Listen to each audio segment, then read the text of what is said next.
Buildings, just like books, should never be judged by their covers. My museum is a little out of the beaten path, you know.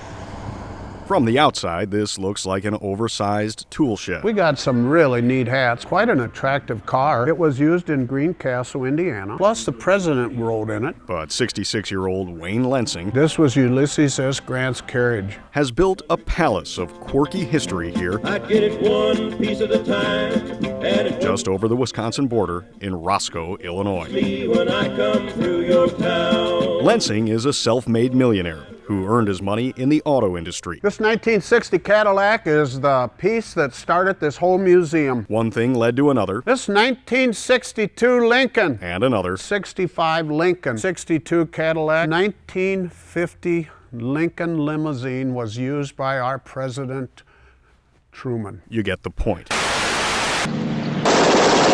Pretty soon he had the car from the Hollywood classic Bonnie and Clyde. The Sanford & Son truck. Ecto-1 from the Ghostbusters. And the Griswold's family station wagon. The whole roof is solid Kennedy half dollars, There are cars made of cash. and it's the money car. But around the corner, This is our most famous car in the museum. it is the 1956 Cadillac Secret Service limousine. This is the car that was directly behind Kennedy, riding within about less than 10 feet behind him. This car here, when people come in, it draws them back in that time and they feel like they're part of it. This is Walter Cronkite in our newsroom, and there has been an attempt, as perhaps you know now, on the life of President Kennedy. President Kennedy died at 1 p.m. Central Standard Time, 2 o'clock Eastern Standard Time, some 38 minutes ago.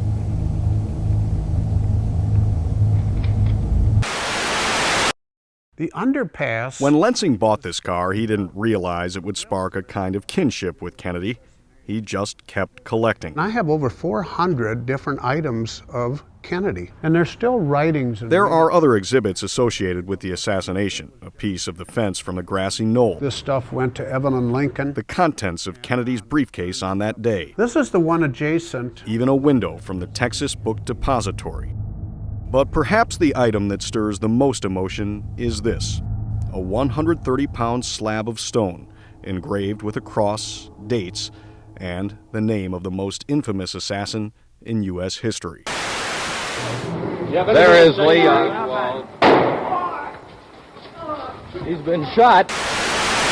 It was quite a surprise. Everybody was standing around him. 2 days later, on November 24th, Oswald himself was gunned down. I bought the Lee Harvey Oswald gravestone through a lady that her husband passed away, and it got willed to her from her husband, and I went down and I bought it. It would be one of Lensing's favorite pieces to talk about, except I have a dispute going on with that right now.